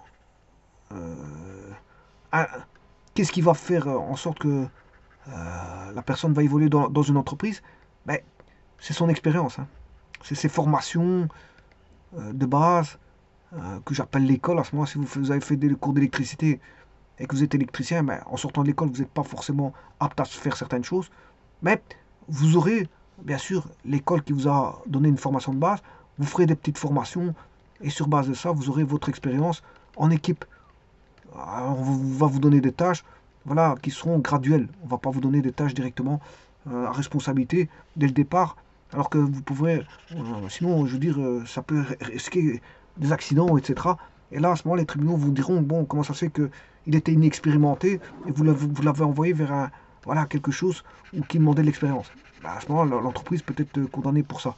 Donc là, à ce moment-là, il faut voir, voilà, l'expérience. C'est l'expérience qui fait que on va devenir un bon électricien, un bon maçon, un bon, un bon soudeur. Voilà, c'est le nombre. Et bien sûr, de se corriger. C'est pas de faire des installations qui sont mauvaises et qu'on vous dit rien. Il faut aussi vous corriger, faire des formations. Il faut qu'on vous explique certaines choses. Voilà, s'il y a des choses qui ont été mal faites, c'est de les refaire suivant des desiderata qui sont convenus par les chefs d'équipe, etc., etc. Et il faut écouter le chef d'équipe. S'il y en a un qui est chef qui connaît, qui a plus d'expérience que l'autre, il faut écouter l'expérience. Voilà, si vous dites placer les disjoncteurs comme ça, comme ça, comme ça, comme ça, la boîte, le coffret à tel endroit, ben, il faut l'écouter. C'est lui qui est chef, hein. C'est lui qui sait. Voilà. Et vous faites en fonction de ce qu'il a dit, vous exécutez les tâches. Après, bien sûr, il y a peut-être une vérification du travail. S'il y a des choses qui sont mal faites, c'est de les retravailler, et ainsi de suite. C'est comme ça qu'on travaille. Voilà. Donc il y a toujours des corrections, c'est pas un problème ça. Voilà. Ben, si les câbles n'ont pas bien été dénudés, on les retire, on les dénude encore un peu plus. Voilà, on coupe correctement, etc. Si on voit des fils qui sortent, donc on voit le cuivre à nu, il faut les réenfoncer pour pas voir le cuivre à nu, et ainsi de suite. Voilà, généralement le nœud on l'habille. Donc là on essaie de le rentrer un peu plus loin pour ne pas voir voilà, le conducteur nu. Et ainsi de suite. Alors si vous n'avez pas fait des bonnes boucles avec la pince à ronde, ben, vous refaites vos nœuds. Vos nœuds. Alors j'appelle nœud, c'est un bouclage que voilà, vous arrivez avec voilà, la partie, si vous n'avez pas la partie du caoutchouc, là vous avez le fil à nœud, ça c'est le fil à nœud, vous faites une boucle comme ceci.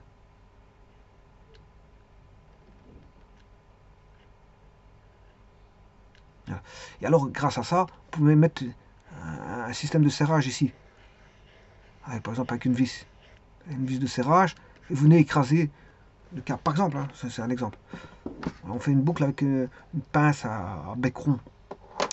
Voilà, et donc l'école vous permet de faire quoi? De penser, de réfléchir, et de vous apporter, on va dire, un minimum voilà, de connaissances de la vie courante, c'est-à-dire en français, en mathématiques, je veux dire, savoir compter, savoir lire, savoir écrire, savoir rédiger, faire une petite rédaction, savoir des petites connaissances voilà, sur le corps humain, je veux dire, voilà, on vous demande, mais la plupart du temps, on vous demandera voilà, de savoir faire des choses de la vie courante. Voilà.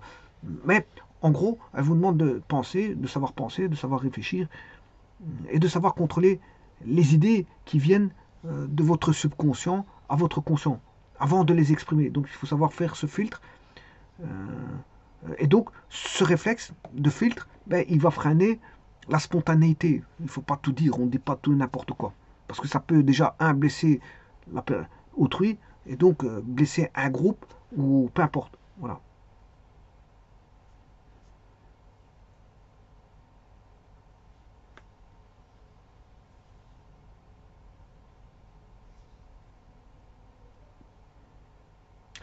Alors, il y a un monsieur, encore une fois, je ne me base pas sur moi-même, mais bien sûr sur des personnes.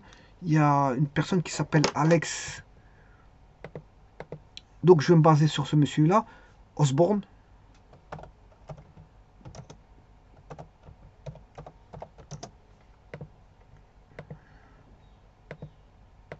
Voilà. Donc c'est pas de moi encore une fois, c'est pas de vous.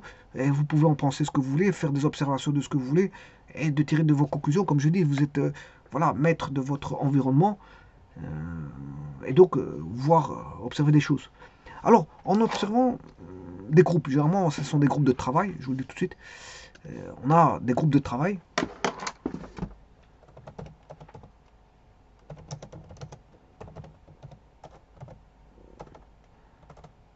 Et lui, il a fait cette observation-là, bon, en regardant des groupes de travail.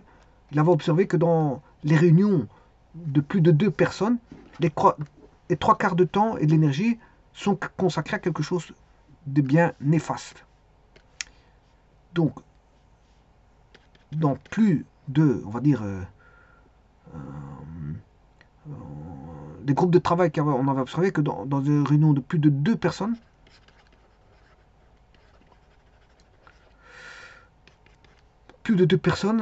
bon, les 3 quarts du temps, je veux dire,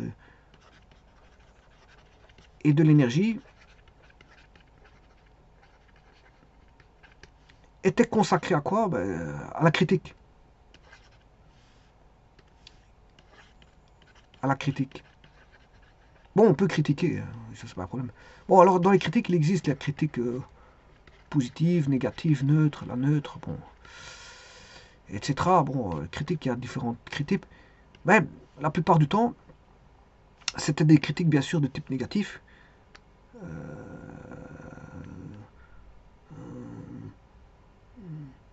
C'est lui qui a vu ça. Donc dans les réunions de groupe de travail, c'est ce qui se passait. C'est de la critique. Alors quand on diverge d'un problème, quand il y a une réunion, il y a, comment est-ce qu'on appelle ça, le point nodal, le point central de la réunion. C'est-à-dire, on appelle ça je ne sais plus comment on appelle le nom là, mais enfin bref. On va dire la raison d'être de la réunion. Il y a une raison d'être. Donc il ne faut pas commencer à diverger. Il y a des gens qui commencent à dire tout et n'importe quoi, et ils divergent du problème central, du point nodal. Le point nodal, on se dissipe du problème, voilà, du point nodal de la réunion. Voilà, je ne sais plus comment on appelle ça, la réunion, elle a un trait sur un sujet. Ben, certaines personnes commençaient, bon, à force de parler de tout et n'importe quoi, on va commencer à diverger. Voilà, la divergence, bon, on a un temps qui est consacré, bien défini. Ben, il y a des gens qui vont consacrer ce temps-là à raconter tout n'importe quoi. Pour finir, qu'est-ce qui se passe? Ben, la réunion, les gens vont sortir de la réunion en se disant que bon, la réunion n'a pas tenu sa raison d'être. On est outrepassé à côté. Donc elle n'a servi à rien. On va dire ça comme ça. Dès le moment où, je veux dire, la réunion se déroule dans des conditions où, je veux dire, des gens racontent n'importe quoi et qui ne se cadrent pas, ils ne se focalisent pas sur la raison d'être principale de la réunion, à ce moment-là, ça détruit la réunion, ça la détruit complètement.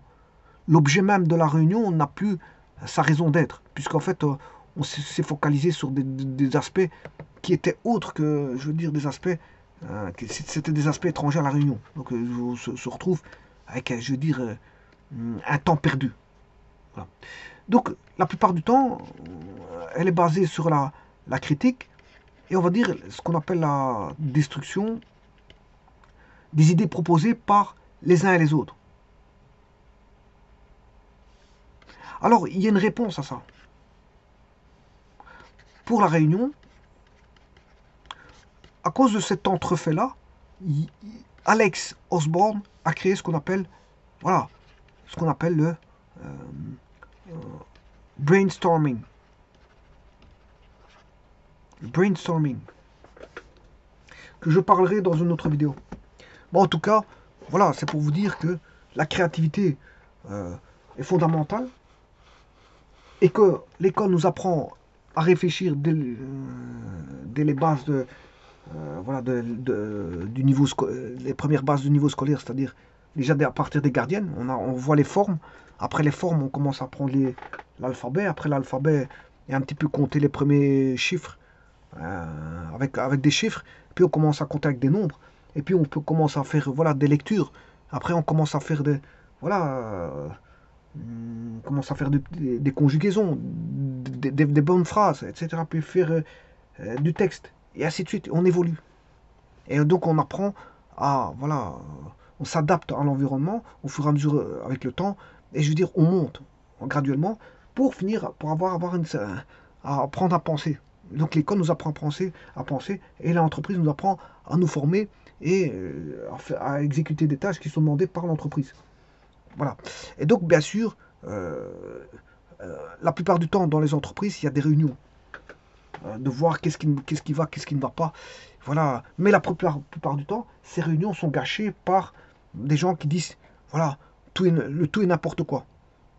Voilà. Donc, il faut, je veux dire, le tout et n'importe quoi, ta tête bannie, on raconte pas tout et n'importe quoi, tout et n'importe quoi dans une réunion. Voilà. Ce qu'on doit parler, c'est du sujet. Et c'est-à-dire ramener une créativité pour pouvoir faire évoluer les choses sur le sujet débattu. Sur le sujet débattu. Bon, débattu, je ne sais pas si c'est 2T ou... Donc, il faut une créativité sur le sujet débattu et ramener des réponses. Hein. Parce que si on ne ramène pas de réponse, c'est du blabla. On peut faire pendant des années du blabla. Il y a des gens qui font du blabla pendant des années. Du moment qu'ils ont de l'argent, dans leur compte à la fin du mois, c'est le principal. Donc, ils travaillent à blablater. Donc, je veux dire, c'est continuel. Tant que, je veux dire, ils ont besoin de leur boulot, ils ont besoin de blablater tout le temps. Donc, je veux dire, je pense à de nombreux métiers qui blablatent et qui ne rapportent pas, je veux dire, de solutions à leur blabla. Et il y a d'innombrables métiers. Et certains métiers sont même sont utilisés en tant que propagande. Et ça, bon, c'est néfaste pour, je veux dire, au niveau télévisuel, et pour ceux qui regardent, c'est néfaste. Parce qu'on inculque des idées de propagande. On propage des idées, je veux dire, néfastes. Voilà. Et donc, ici, les sujets, si c'est pour blablater sur des sujets et qu'on n'apporte pas de réponse à un moment donné, ça ne sert à rien de débattre. Parce qu'à ce moment, c'est constamment quelque chose qui retombe en tant que sujet de débat et qui n'est jamais résolu, qui n'est jamais traité et résolu. Donc, quelque chose, quand on débat de quelque chose, c'est pas pour débattre, pour blablater. Bon, qu'il y en a un qui dit ses idées, l'autre il donne ses idées, et qui, au bout du compte, ça mène à tout et n'importe quoi, et il n'y a rien du tout. C'est-à-dire que on parle pour le plaisir, et voilà, et faire passer son temps à ce que des gens regardent des débats, ou participent à des débats, et qui ne ramènent pas de solution. Parce que débattre, c'est aussi apporter, je veux dire, une solution, bien sûr, à son niveau, parce que bon, chacun a son niveau, hein, comme je le dis toujours, chacun a son niveau, mais je veux dire, par exemple, les parlementaires, si, je veux dire, ils se battent dans, je veux dire, dans un hémicycle, comme on voit, je veux dire, dans certains pays, ils se battent, bah, je veux dire, c'est une perte de temps parce que ça ne fait pas avancer les choses. Je vous le dis tout de suite, ils se battent sur des sujets, je veux dire, qui n'ont ni queue ni tête, c'est-à-dire que, je veux dire, bon, ils ne résolvent pas les problèmes du pays. Au contraire, je veux dire, ils ajoutent des problèmes plutôt que de résoudre des problèmes. Ça, c'est une chose. Mais il y a beaucoup d'endroits comme ça qui ne, je veux dire, qui débattent bah, pour, je veux dire, leur propre intérêt, c'est d'avoir un salaire à la fin du mois.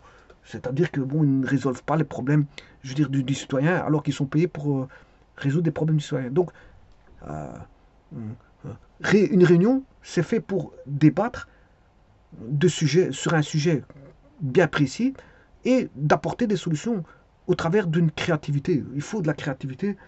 Et la créativité, il ne s'agit pas de se renfermer. Se renfermer, c'est pas une créativité. Se dire, bon, ouais, c'est comme ça, c'est comme ça. C'est pas de la créativité. Hein. Ça, ce n'est pas être. Je veux dire, on ne répond. On n'est pas. On n'acquiesce pas, je veux dire, la créativité des autres. Et on reste renfermé. Et je veux dire, il n'y a rien qui jaillit de la créativité parce qu'elle est renfermée par des personnes qui ne veulent pas, je veux dire, changer les choses. Donc la créativité doit ramener, je veux dire, à des solutions. À des solutions. Et le tout dans, comme je l'ai dit, de manière saine, c'est-à-dire par le respect, dans un échange respectueux.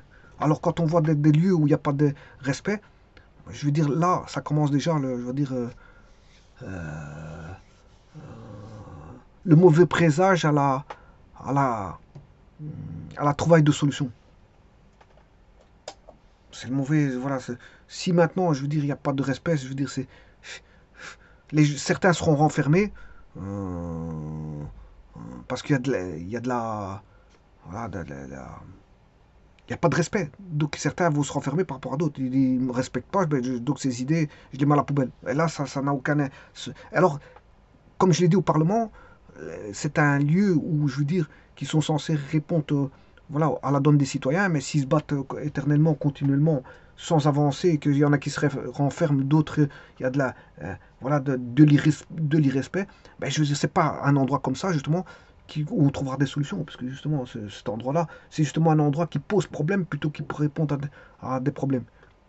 Il pose certains, il remet il rajoute des problèmes, alors que les citoyens ont besoin qu'on réponde à leurs soucis de vie quotidienne. Bon, or, on voit qu'ils se battent éternellement et que bien sûr, en fin du mois, ils ont quand même un salaire. Donc, ils se battent pour, je veux dire, pour leur propre intérêt. On va dire ça comme ça. Parce qu'il n'y a pas de réponses qui sont apportées aux solutions du citoyen. Je vais dire comme ça. On va dire ça comme ça. Je vous remercie.